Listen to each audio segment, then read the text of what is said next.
ሰላም ዲያቆን ቤት አለ ጋዲ ሰላም ነው ሁሉ መልካም አለን እግዚአብሔር ይመስገን። ነገ መጥሪያ ይደርሳል። አንተና ቄን ፍርድ ቤት አቆማቸዋለሁ። በዲያስፖራ ላይ ባሾፋችሁት ማሾፍ ይዙብናላችሁ። ሀገርና አፍቆን መሬት ብንሰም ወይኔ እያሾፍን አልነበረም። እኛ ራሱ እኮ ሀገርና አፍቆን ወጣችሁ። ትንሽ ወጣልና ያው እዚሁ አካባቢ ቦሌ አካባቢ ወጣልና ወደ ኮት ጉራ ስንል እኛም የበረከቱ ተካፋይ ነን ብለን እኮ ነው። ይሁን ሙዳችሁ ቢመቸንም ግን ያው ፊሊንጋችንን ሀርት ስላረጋችሁ መከሰስ አለባችሁ። አለበለዚያ ይቅርታ ጠይቁ። ኖ ኦፌንድድ አልሆንም፣ ግን ዩ ሀርት አወር ፊሊንግ ሶ እንዲህ ነው ምን መስለው ወይ ብለን በቃ እኔ እኮ የተወሰነ ነው። እኔ መግቢያውን ነው መሬት ሳንኩት አኬ ነው ሊገሩ የሚለጠቀው አክሽማ ድምፁ ሰባተኛው ሰው እና ያስመሰለው ይሁን። እሺ ለማንኛውም ወደ ጉዳይ ይገባ። ሀገሬ አባባሉ በጣም ወድጅልታለሁ። ኤቭሪቲንግ እንትን ካላዋጣ የመናፍቃን ምላሽ ካላዋጣ ብሔራዊ ቲያትር ስራ እንዳገኘ ነገረው።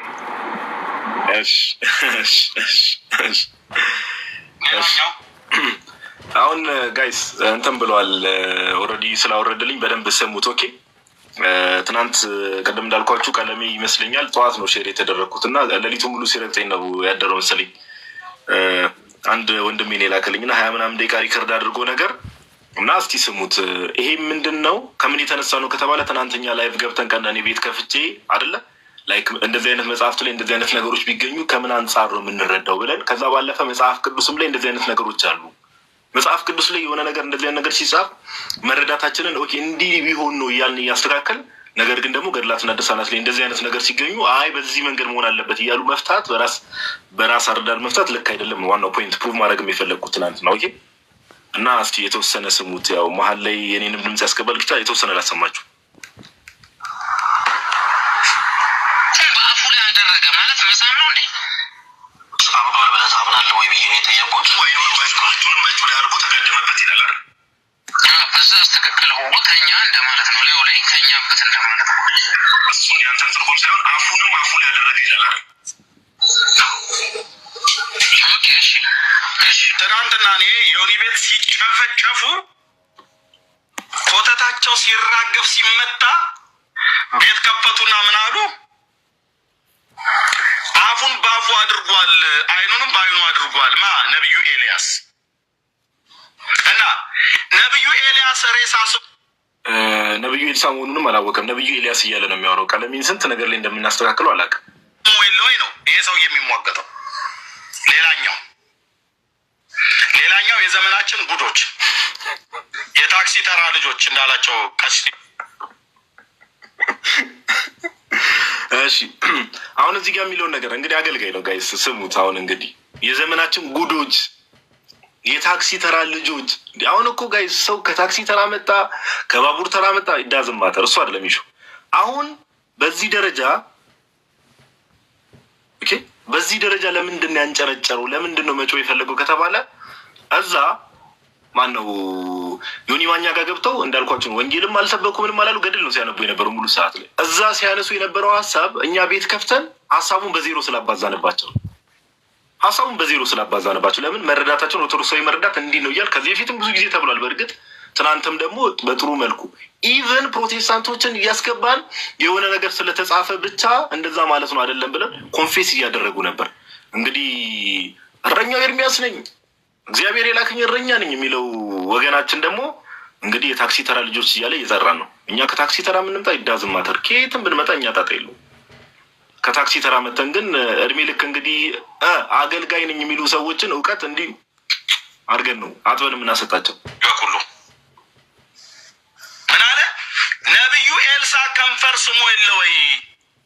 የሞተውን ሬሳ የብላቴናውን ከንፈር ስሟል እና የኛን ዘርአ ብሩክ ኢየሱስ ክርስቶስን ከንፈሩን ሳመው መባጮን ከንፈሩን ሳመው ብላችሁ ብትሉ ምንም ታካብዱት አይነት ነው እያለ በጣም ጥሩ ያደረግነው ፖይንት ትናንትና ዘራብሩክም ገድለ ዘራብሩክ ላይም ገድለ መባጽዮን ላይም እንደዚህ አይነት ነገር ቢጻፍ ኦኬ፣ እንደዚህ አይነት ነገር ተጽፎ ኢየሱስ ክርስቶስ ኢየሱስ ጋር ተሳሳሙ የሚል ነገር ተጽፎ ቢገኝም ኦኬ፣ ተጽፎ የተቀመጠው እንደዛ ቢሆንም ጠቢቡ ሰለሞን ኦኬ መኃልየ ምዕራፍ 1 ቁጥር 2 ላይ በአፉ መሳም ይሳመኝ ከሚለው የተለየ አይደለም ነው ፖይንታችን።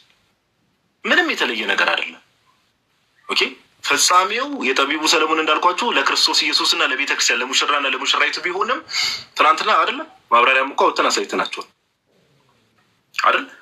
እነ ትላልቅ የቤተክርስቲያን አባቶች በምን መልኩ ነው የሚፈቱት ከተባለ በአፉ መሳም ይሳመኝ ብሎ ጠቢቡ ሰለሞን የተናገረውን ለአምላክ ነው የተናገረው ይሉና ነገር ግን እውቀትን ኦኬ ምንድን ነው ይሄ ላይት ኦፍ ናውሌጅን ከመፈለግ አንጻር እግዚአብሔር አምላክ ያንን ጥበብ እንዲገልጥለት ከዛ አንጻር ነው ጠቢቡ ሰለሞን ይሄን ነገር የተናገረው።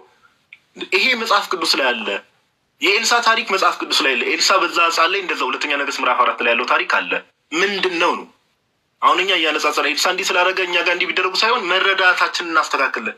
ቀለሜም ሆኑ ሌላ ሁሌ በቃ እንደው የሚከተሏቸውን ሰዎች ትምህርት አያስተምሩ ምን አያደርጉ ኤቭሪ ታይም ገድል ቁጭ ብሎ የሚያነቡ ሰዎች ገድሉ ላይ እንደዛ ስለተጻፈ ገድሉን የጻፈው ማን ነው? ቤተክርስቲያን ውስጥ ነው አይደል ገድሉ የተጻፈው። ስለዚህ ምን ለማለት ፈልጋችሁ ተብሎን የሚጠየቀው እኮ ነው። አሁን ትልቁ ችግር እነሱ ጋር ለቤተክርስቲያን ያላቸው ከባድ ጥላቻ ስላለ ኦኬ ከባድ ጥላቻ ለቤተክርስቲያን ስላላቸው ምን ያደርጋሉ? ጭንቅላታቸው ላይ የሳሉት ነገር አለ። በተቻለ መጠን ቤተክርስቲያንን አታክ ማድረግ ነው ትኩረታቸው። እግዚአብሔር ደግሞ ይመስገን በየጊዜው ቲክቶኩ እንደምትመለከቱን ስንት ሰው ከፕሮቴስታንቲዝም እየተጠመቀ ወደ ቤተክርስቲያን እየተጨመረ እንደሆነ እያያችሁ ሰው ሰልችቶታል። እነሱ ጋር ራሱ ስልችት ብሎታል። በቃ አንተ 2000-3000 ሰው ይዘህ ቁጭ ብለህ እንኳን የእግዚአብሔርን ቃል አታጋራም እንዴ? ነቀፋ። እሺ እንስማው። ስሙልኝማ ወደ እግዚአብሔር ከጸለየ በኋላ ነው አይደል እንደዚህ ያደረገው? መጀመሪያ ሲያደርግ እንደዛ ሲያደርግ እኮ ጸልዋል እንዴ?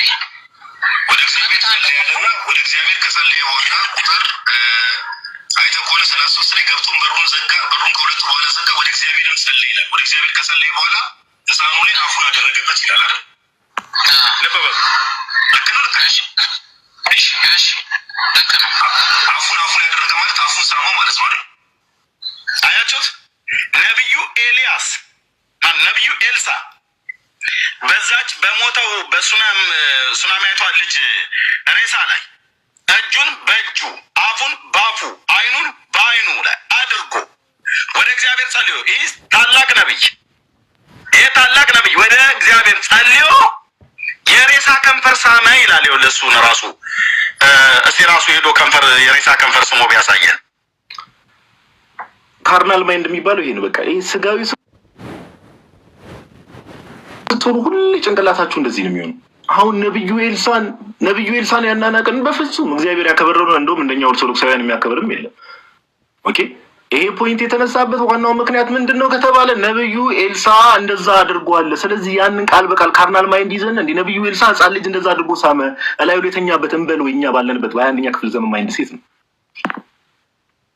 ኦኬ እስቲ ችግር የለውም። ደግሞ የሚያወራውን ነገር ስሙት። አገልጋይ ከሚባል ሰው እንግዲህ እንዲህ አገልጋይ ነኝ እረኛ ነኝ እያለ ቀኑን ሙሉ ዲስኩሩን ከሚነፋ ሰው እስቲ እንደዛ ከሆነ ችግር የለውም ሄዶ ከንፈር ስሙ ያሳየን ነው እንግዲህ የሚለው የሬሳ ከንፈር ስሙ ያሳየን። እኔ የዚህ ሰውዬ ጤናም ትንሽ ስለሚያሳስበኝ ነው። ይሄኛው ሌላኛው አንድ ልቅ ማለት ነው። ልቅ ምንድን ነው ያበሳጨው መሰላችሁ ጋይስ? አሁን ምን ብሎ እኔ ነው ባይዘወይ ልቅ ብሎ እየተሳደበ ነው። ልቅ ለምን ልቅ አለ ከተባለ እኔ ቀለሜን ተገናኝተን ባለፈው ባይዘው እንደውም ጥሩ ነው። ባለፈው ራሱ የተሳሳተውን እዚህ ምንድን ነው ስሙ አምጡልኝ ከዲዮስቆሮስ ጋር የተሳሳተውን ስህተት እንደውም የተወሰነም እንሄድበታለን። አሁን ምን አለ ምን ልቅ የሚያስብል ነገር አለ?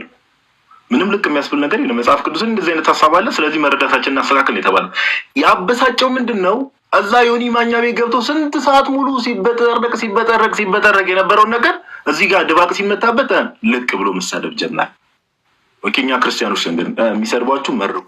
ያው ትልቅም ሰው ስለሆነ ምናምን ነገር ያው ክርስትናው የሚያስተምረን እንድናከብር ስለሆነ እኛ በዚህ ደረጃ እንሳደብ። ግን አስተውሉ። ወይ አገልጋይ የሚባሉ ሰዎች ጌታ ምን ብሎ ተናግሯል? ከፍሬያቸው ታውቋቸዋላችሁ።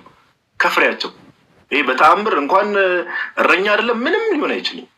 ምንም ሊሆን አይችልም። ልክ አልኳችሁ። አፉን በአፉ ሳመ ብሎ ራሱን እኮ ሰቅጥቶታል። ታላቁን ነቢይ ኤልሳን ከአቡነ ዘርዓ ብሩክና የመባቸውን ነውር ለመሸፈን የእግዚአብሔር ሰውን ነቢዩ ኤልሳ ወደ እግዚአብሔር ከጸለየ በኋላ ሬሳ ሳመ ብሎ ይከራከራል። ይሄኛው አልሳመም ይላል። አሁንም ሀሳቡን ወዴት ትዊስት ሊያደርገው እንደፈለገ ተመልከቱ። ቀለሜ ምን እያደረገ እንደሆነ ተመልከቱ። ታላቁ የእግዚአብሔር ነብይ ኤልሳ ታላቁን የእግዚአብሔር ነብይ ኤልሳን እንዳልኩ ነው በደንብ ነው የምንወደው የምናከብረው። ሁላ መታሰቢያ ያለው በቤተክርስቲያናችን። አንተ ጋር እንደዚህ አይነት ነገርም የለም ሲጀምር። ግን ትዊስት ሊያደርግ አሁን ኤልሳ ሁለተኛ ነገሥት ምዕራፍ 4 ላይ የተቀመጠውን አፉን በአፉ ላይ ያደረገው የሚለውን መፍታት እሱ አይችልም። ባይዘው ሙሉ ነው 20 ምናምን ደቂቃ ነው። በኋላ ላይ ብሰሙት ላይ ከኔ የተወሰነ ልሰማ ሞክር ያለውና ኢቭን ይሄንን ክፍል ለማብራራት ምንድን የሚጠቅሰው የቤተክርስቲያን አንድምታ ነው። ኦኬ ራሱ በፍጹም ሊፈታው አልቻለም። በፍጹም ምን አለ? የቤተክርስቲያን አንድምታ ከፈተ። የማንም የኢትዮጵያ ኦርቶዶክስ ተዋሕዶ ቤተክርስቲያን አንድምታ። በኋላ ሪከርዲንጉ ላይ እንደዛ ነው። የቤተክርስቲያናችንን አንድምታ ከፍቶ እንዲህ እኮ ቤተክርስቲያኒቷ ራሱ እንዲህ ነው የምትለው ይላል። በኋላ ላይ ባፉ አድርጎታል። አፉን ባፉ አደረገ ማለት እኮ ሳመ ማለት ነው ይላል። ከዚህ በላይ አሁን ጊዜ ሊሰጣቸው የሚገባ ጊዜ የሚሰጣቸው ሰዎች እና የማይሰጣቸው ሰዎች አሉ። እኔ በዚህ ደረጃ ለእንደዚህ አይነት ሰው ቦታ መስጠት መልካም ነው ብዬ አላስብም። ኢትስ ናት ኔሰሰሪ፣ አያስፈልግም። እውቀት ላለው ሰው፣ ትህትና ላለው ሰው፣ ምግባር ላለው ሰው ቦታ ይሰጣል። ግን ትናንትና ማታ ከተናገረው አንድ መሰረታዊ ነገር ይህ ነው ጋይስ። ሁለተኛ ነገሥት ምዕራፍ 4 ላይ ያለውን ሀሳብ ማብራራት ስለከበደው የቤተክርስቲያን አንድምታን ከፈተ። ቤተክርስቲያኒቷ ራሱ እኮ እንዲህ ነው የምትለው ብሎ አንድምታ ከፈተ። የኛም እኮ ፖይንቴ ነው። ሌሎች በቤተክርስቲያን ውስጥ ቤተክርስቲያን ኦፊሻሊ ሪኮግናይዝ ያደረገቻቸው መጽሐፍቶች ሪኮግናይዝ የተደረጉ ከሆኑ መጽሐፉ ምን ለማለት ፈልጎ ነው የሚለውን ቤተክርስቲያንን ጠይቀ። ለሱ ብቻ አይደለም ለሌሎች ፕሮቴስታንቶችም እንደዛ ነው የምንለው። አንድምታዋ እኮ እንዲህ ነው የሚለው። አንተ እንዴት እንደምትፈታው ሲጨንቅ፣ እንዴት እንደምትፈታው ግራ ሲገባ የቤተክርስቲያን አንድምታን መሸሸጊያ መደበቂያ ስታደርግ ለሌሎቹ መጽሐፍት ምን ለማለት ተፈልጎ ነው ይሄ ቃል ከምን አንጻር ነው የተጻፈው ብለህ የቤተክርስቲያን መምህራንን ሊቃውንቱን መጠየቅ ትችላለህ። ዛት ሲበቃ ይሄንን ነው የምንለው። ሲመቸ የቤተክርስቲያን አንድምታን ጠቅሰህ እንዴት እንደሚፈታ ግራ ሲገባ የቤተክርስቲያን አንድምታን ትጠቅሳለህ። ከዛ ለሌላው ነገር ደግሞ የራስን ሀሳብ የራስን አይዲዮሎጂ ታራምዳለህ። ይሄ ደብል ስታንዳርድ መሆን ይባላል። ደብል ስታንዳርድ። እንደውም ባለፈው በቪዲዮ ሰርቻለሁ፣ ብዙዎቻችሁ አይታችሁታል። የተወሰነ ነገር ልበል ግን እንደዚህ አይነት ሰዎች እንደ ቀለሜ አይነት ሰዎች ሞስት ኦፍ ዘም የቤተክርስቲያን ኖሌጅ የላቸው። ባለፈው የሰራሁት ቪዲዮ ላይ ምን ሲል ሰምታችሁታል? አንዴ ላሰማችሁ። አንዴ ቆይ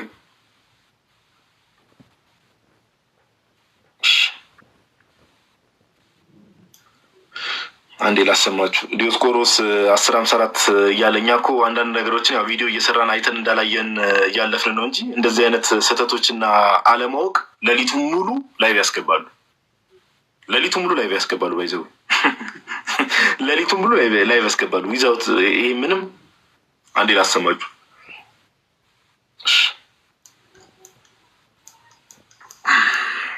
ከዛ አንዴ ላሰማችሁን የተወሰነ ሀሳብ ሰጥቻችሁ ወደ ዛሬው ቶፒክ እንገባለን። እሺ እናንተ ሰዎች እንድታውቁት ነው። በቃ ልክ ሀሳባቸው ሲመታ ምን አይነት ዳይሬክሽን ላይ እንደሚሄዱ ጀስት እንድታውቁት ነው።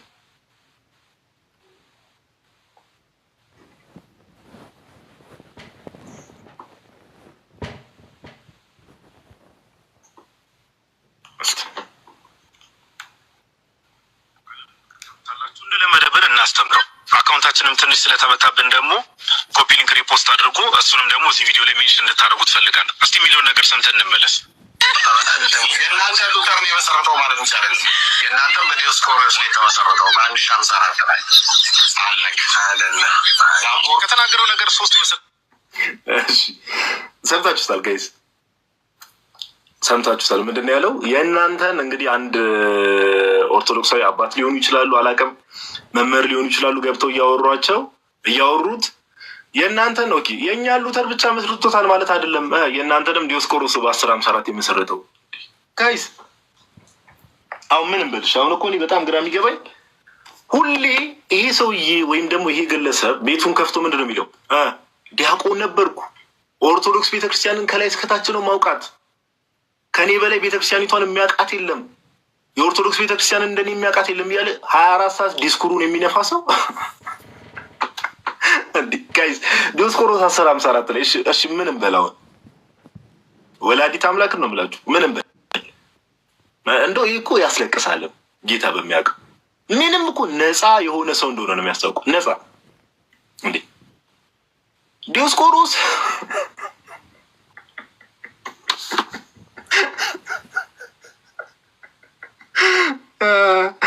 ወይ መድኃኒዓለም እኔ እኮ አንዳንዴ ሳንፈልግ ለምን እንደሚያስቁን እመቤቴ ማርያም ደረሻለ ዲዮስቆሮስን 10:54 ላይ። ስለዚህ አንዳንዴ ጋይስ ከዚህ በፊት ብዙ ነገር ሲቀባጥር ሰምተን እናውቃለን። ብዙ አይነት በቃ ቅጥፈት፣ ውሸት። ኦኬ ዲዮስቆሮስን 10:54 ላይ ያለ ሰው ኦኬ ኦሪየንታል ቤተክርስቲያኒቷ ቃል ኪዳን ጉባኤ ራሱ መቼ እንደተደረገ የማያውቅ ሰው ምንም መቼ እንደተደረገ የማያውቅ ሰው አሁን ይሄ ሰው ታዲያ ምን ነው ዲያቆን የነበረው? ዲያቆን ነበርኩ ይላል። ምን ነው ዲያቆን የነበረው? ዲዮስቆሮስ መቼ እንደነበረ የማያውቅ ዲያቆን፣ ቃል ኪዳን ጉባኤ በጉባኤ ደረጃ መቼ እንደተደረገ የማያውቅ ዲያቆን እንዴ ቤተክርስቲያኒቷን ከላይ እስከታች አውቃታለሁ ይላል። እንዴት አንድ ጉባኤ ቃል ኪዳንን የሚያክል ጉባኤ እንኳን ሰው አያውቅ? ኦኬ አሁን ይህን የምላችሁ እንደው አሁን ይሄ እውቀት ሆኖ በውስጥ የሚደረግበት ነገር ሆኖ አይደለም፣ እግዚአብሔር በሚያውቅ አሁን እኔ አዋቂ ምናምን ብዬ አይደለም። ኦኬ ግን ምንድን ነው የጀለስ አለማወቅ ደግሞ ሌላ ሌቭል ላይ ነው። አለማወቅ መልክ ቢኖረው ቀለሚን ነው የሚመስለው። ኦፍኮርስ ክሬዲት ይሰጣሉ። ገድላትና ድርሳናት ብዙ ጊዜ 24 ሰዓት መጽሐፍ ቅዱስ ትተህ ገድላትና ድርሳናትን ስለምታነብ እዛ ላይ የተወሰነ እንግዲህ ታነባቸዋለህ። አላውቅም እውቀት ይኑር አይኑር እርግጠኛ አይደለሁም። እዛ ላይ ደግሞ የውይይት ጥሪ እንዳታቀርብልኝ በገድላትና በድርሳናት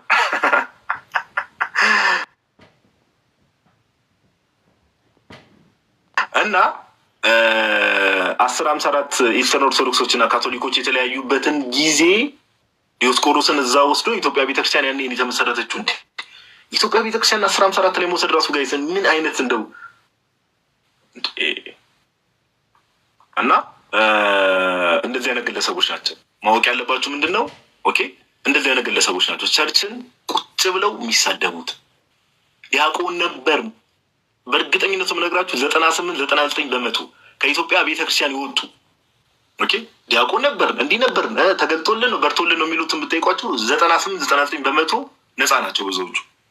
ትናንት እንዳያችሁት ስንት ሰው ተቀብለን 5 ዓመት ሚስጥራት ራሱ የማያውቁ ኦርቶዶክስ ነበር ነው የሚሉ አባታችን የጸሎቱን ለማያውቁ ብዙ ሰዎች አሉ። ከኦርቶዶክስ ቤተክርስቲያን እንወጣ ነው የሚሉ ግን ስለ ቤተክርስቲያን ምንም እውቀት የሌላቸው እንደ ቀለሜ አይነት።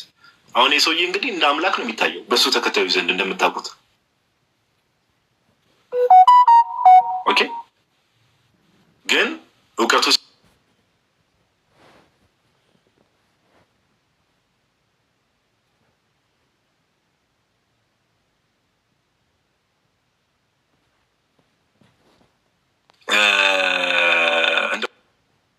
ዝም ብለህ በቃ እንደው ዝም ብለህ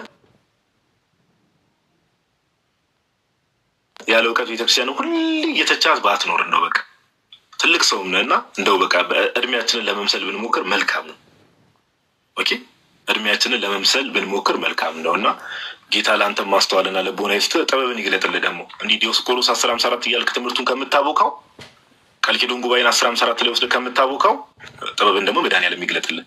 ያው በቅዱስ ዑራኤል ምልጃ ባታምንም ቅዱስ ዑራኤልን እስቲ ጠይቀው እንደው የእውቀት ጽዋ እንዲያፈስልህ ትንሽ እንደዛ ነው ለማለት ያክል ነው። እሺ ጋይስ ወደ ዛሬው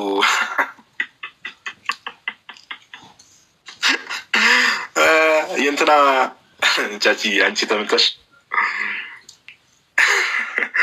እና ናቲ አንድ ጊዜ የተጫወተው ነገር ትዝ አለኝ እና ቤተክርስቲያን ውስጥ ቆይተናል እንዲህ ምናምን ሲሉ በቆየማ ቢሆን ባታ ማርያም ባታ ያለችው አለች አይደል? ባታ ቤተክርስቲያን እዛ ያለችው ኤሊ ከማንም በላይ ቆይታለች ቤተክርስቲያንን በማወቅ ብሎ ዲያቆን ናታኒም ተናግሮ ነበርና ትክክለኛ ነገር የተናገረ መቆየት አይደለም። አንዳንዴ ያው ቸርቹ ስለተቆየ ብቻ አይደለም ይሄ ማወቅ ያስፈልጋል ለማለት ያክል ነው። ወደ ዛሬው ሴሽን እንሄዳለን። ፕሮቴስታንቶች እንግዲህ ወዳጆቻችን፣ ወንድሞቻችን ያው እንወዳቸዋለን። ባይዘው እንደዚህ አይነት ነገር ስናገር እግዚአብሔር በሚያውቀው እኔ ፐርሰናል በሆነ ነገር ምናምን ትምህርቱን ነው እንጂ ጌታ በሚያውቀው እግዚአብሔርም አይወደውም ይሄን ነገር። ኦኬ ፐርሰናል ጥላቻ ኦር ቫንዴታ ምናምን ነገር ይሄ ሰውን የመጥላት ኦር ቂም በቀል ምናምን ነገር አይደለም እግዚአብሔር በሚያውቀው ነገር ግን ምንድነው ትምህርታችሁ ትክክል አይደለም ብለን ስለምናስብ ትምህርቱ ላይ አንዳንድ ሀሳቦችን እያነሳ እናወራለን። ስለዚህ ፕሮቴስታንቶች አንድ ቁጥር ጻፉ። ከዚህ በኋላ ገስት ምናምን እየተቀበል እዚሁ ኢንቫይት ማድረግ ይችላሉ አንድ ቁጥር የሚጽፉ ሰዎችን በዛ መልኩ ፕሮሲድ የምናደርግ ይሆናል ማለት ነው። እናንተ ሰዎች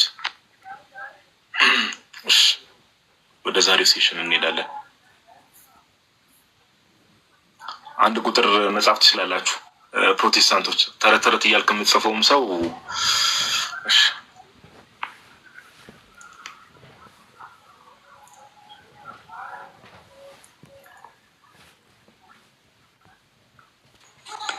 ጋዴ ማኛ ሰው እንዴት ነህ?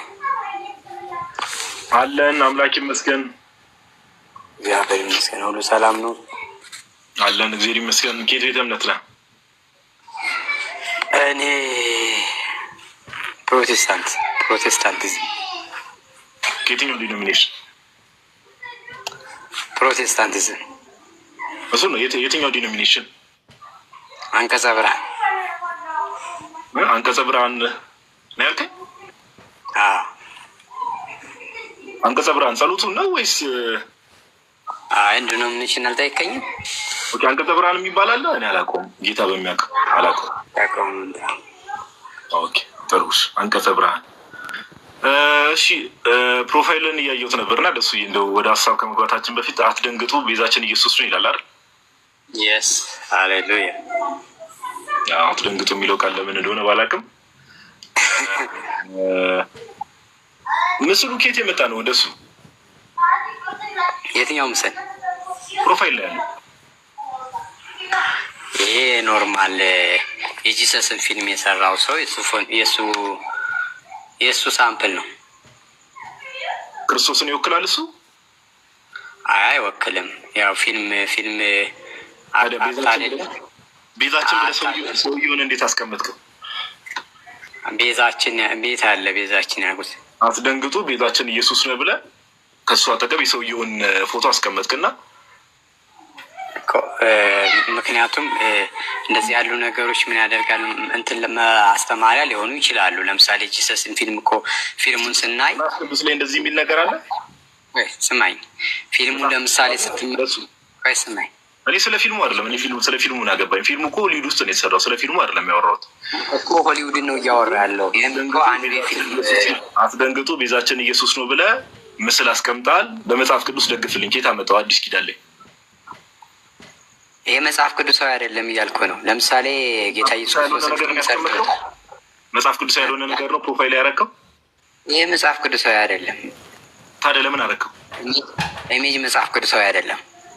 ለምን አረከው? ኢሜጅ መጽሐፍ ቅዱሳዊ ካልሆነ ምክንያቱም እኔ ደስ ስለሚል አንደኛ ማስተማሪያ ስለሆነ የጂሰስ ፊልም የተሰራበት ልክ ፊልሙን እናያለን። ፊልሙን ስናይ ታሪኩን ነው የምንማረው እና ከዛም ጋር እዚጋ የሸዋ አክሊል የዚህ የሸዋ አክሊል ያደረገ አንተን ስታይ እንትን የምታደርገው ምንድን ነው? የክርስቶስ ኢየሱስን የሞቱንና የትንሣኤውን የምታስብበት አንዳንድ ኢሜጆች ይኖራሉ። መጽሐፍ ቅዱሳዊ ቅዱስ ላይ ያ ኢሜጅ ማለት ስማኝ፣ መጽሐፍ ቅዱስ ላይ ሐዋርያት የክርስቶስን ምስል አይተው ሞትና ትንሣኤውን ይህን ምስል ስናይ ነው የምናስበው ያሉበትን ቦታ አሳየኝ ብሎ አልኩ እኮ። የለም መጽሐፍ ቅዱስ ላይ እንደዚህ የሚባል የለም። ፊልሙ ሲሰራ እኮ ለምሳሌ ፊልሙ ሲሰራ ያ ፊልም ነው፣ ኦልሬዲ ፊልም ነው። ታሪኩ ተደርሷል። ግን አሁን ሰውየው ተሰቅሎ ስታይ ክርስቶስ ነው አትልም። ሰውየውን ፊልሙን ስታይ እኔ ፊልሙ አላወራሁም። ኢሜጅ የሚባለው ነገር መጽሐፍ ቅዱሳዊ አይደለም ካልከኝ መጽሐፍ ቅዱስ ያላዘዘን ነገር መጽሐፍ ቅዱስ አንድ ጥያቄ ልጠይቅ። ኢሜጅ ወይ ደግሞ ስዕላት መጽሐፍ ቅዱስ ይከለክላል ወይስ ዝም ብሏል? መጽሐፍ ቅዱስ እንዳንሰግድላቸው ከልክሎናል። ስዕል መሳልን መጽሐፍ ቅዱስ ይከለክላል ወይስ ዝም ብሏል? ስለዚህ ጉዳይ መሳል አይከለክልም። አንድ የአርት ክፍል ስለሆነ ማናቸውም ሰው ይስላል። ሰለሞንም በቤተ መቅደሱ ዙሪያ ስሎት ነበረ። አዲስ ኪዳንም ቢመጣ አሁንም ቢሆን መሳል ክልክል አይደለም። የሚከለከለው ምንድን ነው? አዲስ ኪዳን ላይ ሐዋርያት ለምሳሌ ስዕል የሳሉበትን ቦታ ነገር ማስረጃ አስጠኝ። አልሳሉም እነሱ መሳል ስል መሳል ማለት ለምሳሌ ኢንጂነሪንግ ለምሳሌ አንዱ አርኪቴክቸር ምንድን ነው? አንዱ አርት ነው። ስለዚህ ቤት ስል ነው እያንዳንዱ ነገር ቅርጾች ይሰራሉ። እነዛ ቅርጻ ቅርጾች ግን ስትሰግድላቸው ነው ኃጢአት የሚሆነው እንጂ አሁንም ስለ አርኪቴክቸር አሁን እንደሱ ብዙ ነገር ፊልም ውስጥ የፊልም ኢንዱስትሪ ውስጥ ሆሊውድ ገባን፣ አርኪቴክቸር ውስጥ ገባን። አሁን የኔ ጥያቄ ሐዋርያት የክርስቶስ ኢየሱስን ስዕል ስለው ነበረ አልሳሉ። የት አመጣው ታዲያ? ሐዋርያት ያላደረጉትን ነገር ለምን ታደርጋለህ አንተ? እኔ እኮ አልሰግድለትም እያልኩ ነው ብራዘር። ለመስገድ አይደለም ስለው ነበር ነው የኔ ጥያቄ። እነሱ ግዴታ ያላደረጉት እነሱ ያደረጉት ራይት ያልሆነ ለምሳሌ በእነሱ ዘመን ላይ ወንዝ ውስጥ እየሄዱ ነበር የሚጸልዩት፣ ግለሰብ ቤት ውስጥ ነበር የሚጸልዩት። ስለ ወንዝም አይደለም። ስለዚህ ሐዋርያት ወይ አዳምጠኝ ብራዘር፣ የተጻፈውን ሁሉ ካልከኝ ቆይ ደሱ ሚዩት ከማድረግ በስርዓት ሐዋርያት የክርስቶስ ኢየሱስን ስዕል ስለዋል አልሳሉ? የሱር ነው በሌ ሊስሉም አይችሉም ነው እያልኩ ያለሁት። አንደኛ እኛም የክርስቶስን ስዕል እኮ ሳልን እያልን አይደለም ብራዘር። ቆይ ደሱ ሌላ ቦታ አይደለም። ሐዋርያት ያላደረጉትን ነገር አንተ እንድታደርግ ማን ፈቀደልህ? እኔም አልሳልኩም የክርስቶስን ነው ብዬ አልሳልኩም ብራዘር። ስለዚህ ስዕሉ ልክ ላይሆን ይችላል። ይሄ ስዕል የክርስቶስ እኮ ነው ብዬ አይደለም እኔ ያደረግኩት ወንድም። ታዲያ የማን ነው ብለን ነው? ይሄ ፊልሙን የሰራው ነው። መጀመሪያ እኮ ስነግርህ አልሰማኝም? አንድ ፊልም የሰራ የፊልም የአክተር ፎቶ ነው እያልኩ ነው። ስለዚህ የፊልሙን አክተር ነው ፕሮፋይል አድርገህ የመጣኸው? የፊልሙ አክተር ፊልሙን ሲሰራው የሚያስተላልፈው ሜሴጅ ያንን ነው እንጂ እንትን ያደረግነው እኛ የጂሰስ ነው ብዬ አይደለም እኔ። ስለዚህ ቤዛ አንድ ጥያቄ ልጠይቅ። እዚህ ፕሮፋይል ላይ ቤዛ የፊልም አክተሩ ነው ወይስ ሌላ አካል? ሌላ አካል ነው። ስለዚህ በቃ ፕሮፋይልን ቀይረው። ምንድን ነው የምታደርገን በዚህ ማታ? ደሱዬ ቤዛ አድርጋ አትምጣብን። አንተ ኢየሱስ ነው ብለህ ታምናለህ? እንደ እንትን የምታደርገው ነው አሁን ቤት የእኛ ቤተ ክርስቲያን አንተ ቤት የምትሰግድለት ኢየሱስ ነው ብለህ ታምናለህ? አይኮኖግራፊ ላይ ራሱን የቻለ ትምህርት ቤተክርስቲያን አላት። አሁን ቴብሉን ወደ እናንተ ስናዞረው ሌላ ነገር ውስጥ መግባት ጀመርክ። መጽሐፍ ቅዱስ ላይ እግዚአብሔር በማንና በምን ትመስሉኛላችሁ ብሎ ተናግረዋል አይደል? እግዚአብሔርን በአክተር መመሰል ልክ ነው? በምን እግዚአብሔርን በሆሊውድ አክተር መመሰል ልክ ነው? መቼውንም አንመስለውም፣ ልንመስለውም አንችልም። መሰልከው እኮ ቤዛዬ ብለህ እኮ የሆነ ሆሊውድ አክተር ለጥፈህ መጣ። ይሄ እኔ አይደለም እያልከው እኮ ነው ብራዘር። ቤዛ አይደለም ይሄ የሆሊውድ አክተሩ አይደለም የኔ ቤዛዬ። የኔ ቤዛዬ መስቀል ላይ የተሰቀለው ክርስቶስ ነው። ታዲያ አለሽ አሳየንሽ። እሱን በእምነት ነው የምታየው። ልብን ከፍተህ ስታምነው ነው እንጂ የምታየው። አሁን ከ2000 ዓመት በኋላ ኢየሱስ ወይ ሲገለጥልህ ነው ልታየው የምችለው። ችግር የለውም። ከዚህ በኋላ አላስጨነቀም። ባይዘው የምትሰሙ ጴንጤዎች እኛ አሁን እንደዚህ አይነት ነገር ላይ ደብል ስታንዳርድ አትሆኑ። መልሳችሁ እንደዚህ ስትጠየቁ መግቢያ መውጫ ነው የሚጠፋችሁ። ከስዕላት ጋር በተገናኘ ኦርቶዶክስን ብቻ አታክ ለማድረግ እዚህ ጋር ማለት አያስፈልግም። ወደሚቀጥለው ሀሳብ እኔ ደሱ ችግር የለውም። አንቀጸ ብርሃን የመጣሁት ብለኸኛል። እሺ አንቀጸ ብርሃን የራሷ እምነት መግለጫ አላት። ቸርቿ አለኝ አላቸው። ታሳየናለህ? አሁን በቅርቤ የለም እንጂ ቆይ ላሳይህ። እስኪ ካለ የአንቀጸ ብርሃንን እምነት መግለጫ ትንሽ ትጠብቀኛለህ? ችግር የለውም። እስከዛ ድረስ አንተሽ ሰላም ይለናል። ችግር የለውም። ጠብቃለሁ።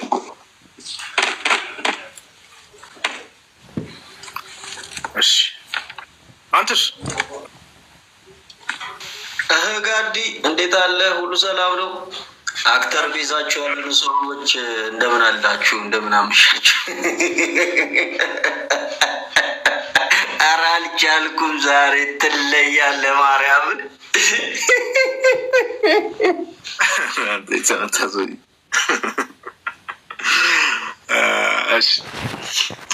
ያዘግ የሆነ ልጅ እዛው ስራ ቦታ ሆነ ነው። አሁን ጋዲ ትንሽ ወጣ ብዬ ነው፣ እዛው ስራ ቦታ። እስከዛ ድረስ ባይዘዌ ጋይስ፣ ሌሎች ፕሮቴስታንቶች ካላችሁ አንድ ቁጥር ጻፉ። ዛሬ ለፕሮቴስታንቶች ለእናንተ ነው በፍቅር የምንቀበላችሁ። አንድ ቁጥር መጻፍ ትችላላችሁ። ደሱ አሁን አንቀጸ ብርሃን በፕሮቴስታንት ውስጥ ያሉ ቸርቾች ናቸው እና የእምነት መግለጫ ሊያሳየ ነው። እምነት መግለጫቸውን እስኪ እናያለን አብረን። የቸርቿን ማለት ነው። ፕሮቴስታንቶች ነው ያልኩት። ጃኒ ተይ። እሺ ይህን ነገር የምንጠይቀው እንደዚህ ይሄ አሁን እኛ ጠፍቶ ነው እንዲሁ መዳረግ ፈልገን ሳይሆን ቅድም ስንጠይቅ የነበረው ስታንዳርዱ ኦርቶዶክስ ቤተክርስቲያን ቅዱሳን ስዕላትን የምትረዳበት መንገድ አለ። ኦኬ ቤተክርስቲያንን ግን ሰዎች በዚህ ነገር አታክ ለማድረግ በጣም ሩቅ መንገድ ይሄዳሉ። እሺ ሜሪ የሚል ዩዘር ኔም ደሱ አለ ወይስ ምንድን ነው? እንደ አንቀጸ ብርሃን ቸርች ነው ወይስ ጸሎቱን ነው የፈለገው? ጋዲ አይ እኔም እንደዛ ብዬው ነበር እኮ ጸሎቱን እዚሁ ደሱ ሊልልን መስሎኝ ነበር። አንቀጸ ብርሃን ጸሎቱን ግን ቸርች ናት። አላውቅም እንግዲህ ቸርች ነው አለኝ። እኔ አንቀጸ ብርሃን የሚባል አጋጥሞኝም አያውቅም። ኤኒዌይስ ሜሪ ኢንቫይት አድርጌሻለሁ። አንድ ቁጥር ጽፈሻል። ኢንቫይት አድርጌሻለሁ። ግቢ።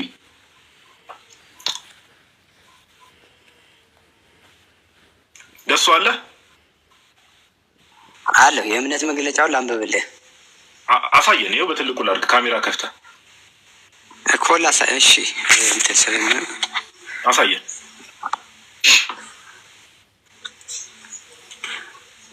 እሺ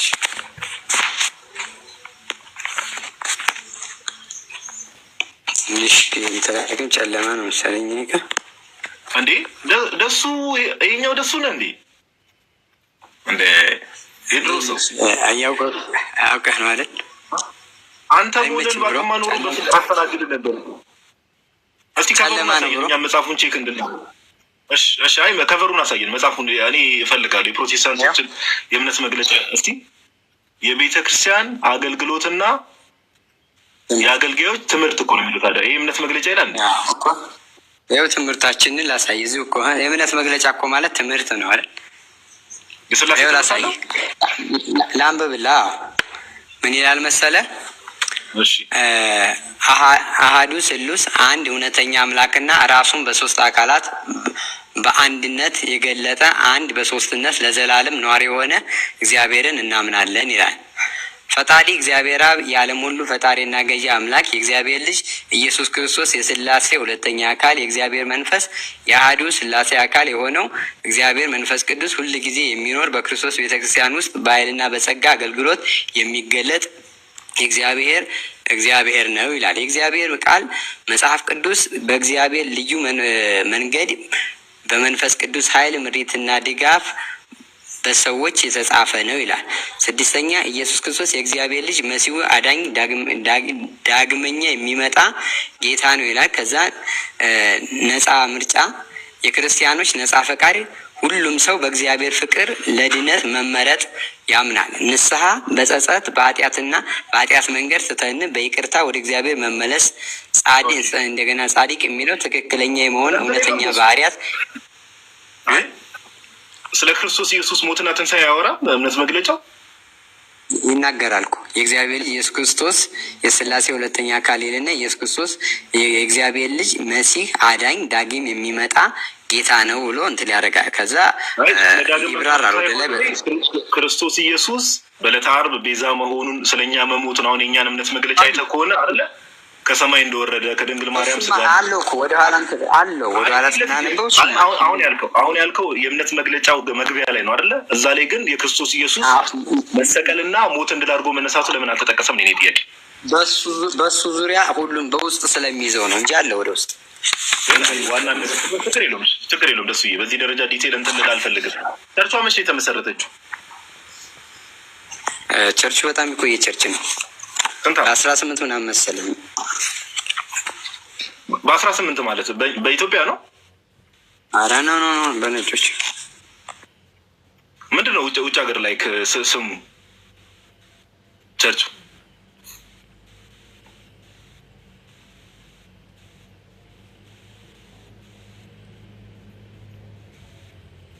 ደሱ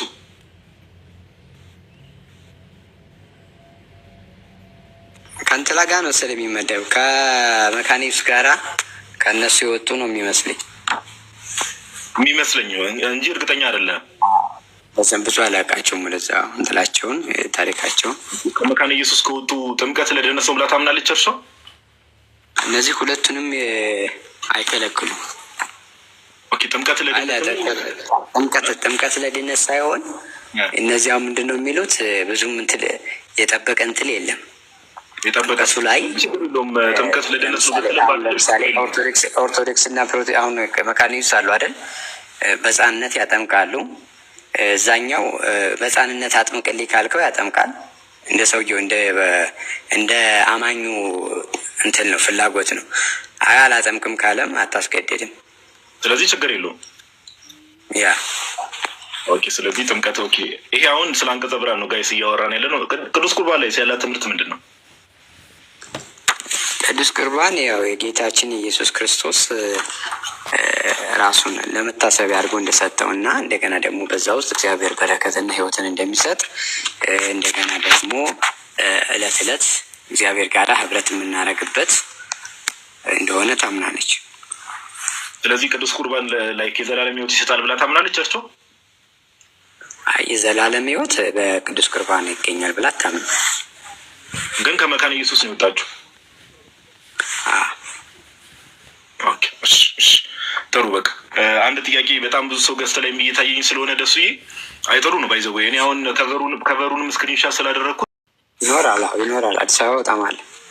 እሺ ጥሩ።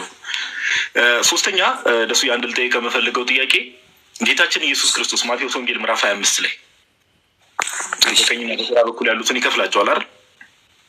ልክ ነው።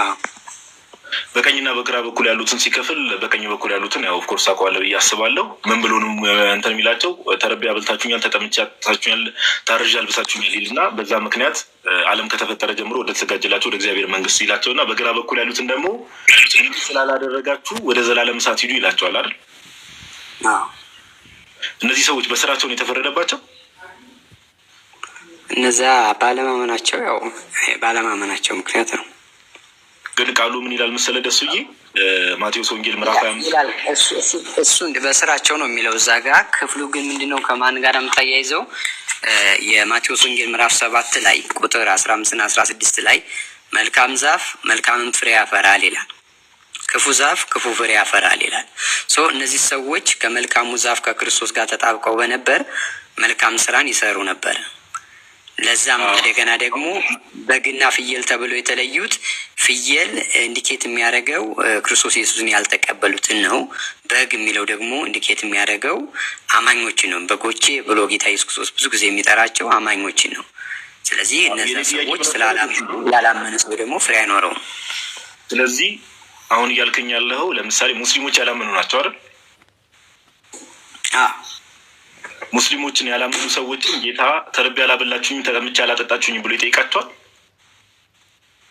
እነዛ የሚጠይቃቸው ይኖራል። ምክንያቱም አሁን ሙስሊሙ እነሱ አሁን አንደኛ ከተሰበከላቸው ሙስሊሞችን ተርቤ ያላበላችሁኝ ተጠምቼ ያላጠጣችሁኝ ብሎ ይጠይቃቸዋል ጌታ።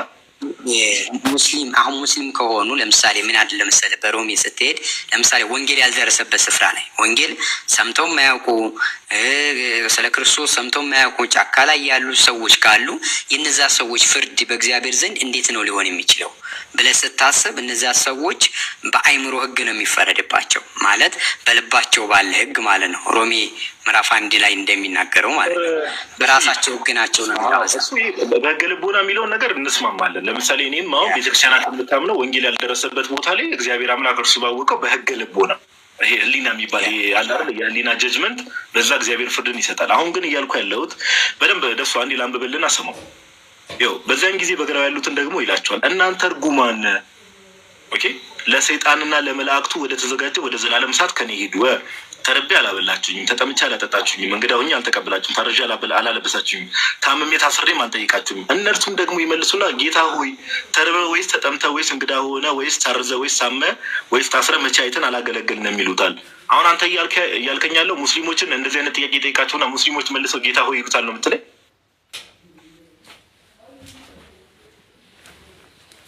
ሙስሊሞች ጌታ ሆይ ይሉታል ክርስቶስ? ያው ከሱ ውጭ የሆኑ በሙሉ ከበጎቹ ውጭ የሆኑት ያው ግዴታ ጌታቸው ስለሆነ አይ ጌታ ሆይ ይሉታል ኢየሱስን ሙስሊሞች አይሉም። ማናቸውም ቢሆን ምክንያቱም አሕዛብን ሁሉ እየቀጠቀጠ በብረት መዝጊያ ይገዛቸዋል አይደል የሚለው እግዚአብሔር ቃል። ኢየሱስ ለኢየሱስ ክርስቶስ የማይገዛ ፍጥረት የለም እኮ። እሱ አብኩቶ የሰራቸው እሱ ነው። የወጉት ሁሉ ያዩታል ይላል ሲመጣ። ግዴታ ይሉታል እንጂ። ስለዚህ ጌታ ሆይ ተርበህ አላበላንም፣ ተጠምተህ አላጠጣንም ጀስት ለማጥራት ያክል እዚህ ላይ ጨርሳለሁ፣ ችግር የለውም። ብዙ ሰውም ገዝቶ ላይ ስላለ ክርስቶስ ኢየሱስ ሙስሊሞችን ለምን ተርቤ ያላበላችሁኝ ተጠምቼ ያላጠጣችሁኝ ብሎ ይጠይቃቸዋል።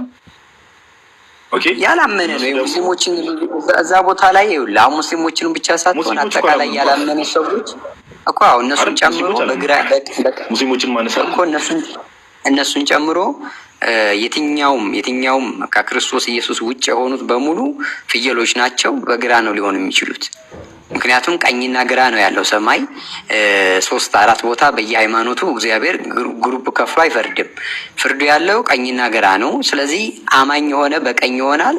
የማያምን የትኛውም ዲኖሚኔሽን ሊሆን ይችላል በግራ በኩል ይሆናል። በግራ ያሉት ደግሞ ጌታ ሆይ ሊሉ ግዴታ ነው። ሊፈርድባቸው የመጣ ንጉስ ነው። ይዘው ማቴዎስ ወንጌል እዛው ላይ ሌላ ቦታ ላይ ቀደም አንተ የጠቀስከው ላይም በሩ ከተዘጋባቸው በኋላ ጌታ ሆይ በስምህ አጋንንት አላወጣንም ይሉታል። እነዚህ ሰዎች እነዛ ደግሞ እነሱ ደግሞ ሐሰተኛ ነቢያቶች ናቸው። እዛው ላይ ቁጥር በኢየሱስ አምነው ምግባር የሌላቸው ማለት ነው። አላመኑ፣ ቶታሊ አላመኑ። ኦኬ፣ ግን በስምህ ትንቢት አልተናገርንም እያሉት አላመኑ። ላሳይህ እንዴት እንዳላመኑ። አይ በቃ ችግር የለም። ላንብብልህ ቆይ አሁን ነገሩን ያዝ አድርጌ የበለጠ ወደፊት እንትን ላይክ ፈርዘር ነገሩ መሄድ ይችል ነበር። ነገር ግን ሰዓት ዛሬ እስከ ተወሰነ ሰዓትም ስለሆነ ላይ በደንብ የገባ ነው። ሰዓቱን በደንብ ብዙ ሰው እየተቀበል ሰው እንዲማማርበት ስለሆነ ነው እንጂ ይህንን ነገር ባይዘው የተናገር ዞሮ እዛ ቦታ ላይ ከወሰድ ነው ምን ይላሉ መሰለ ሰዎቹ ጌታ ሆይ በስም አጋንንትን አላወጣንምን ይሉታል። እሱ ግን ያኔ አላውቃችሁም ነበር ነው እና ያኔም በስሙ አጋንንት አወጣን ሲሉ አላውቃችሁም። ምናልባት ቸርች ውስጥ ሊኖሩ ይችላል።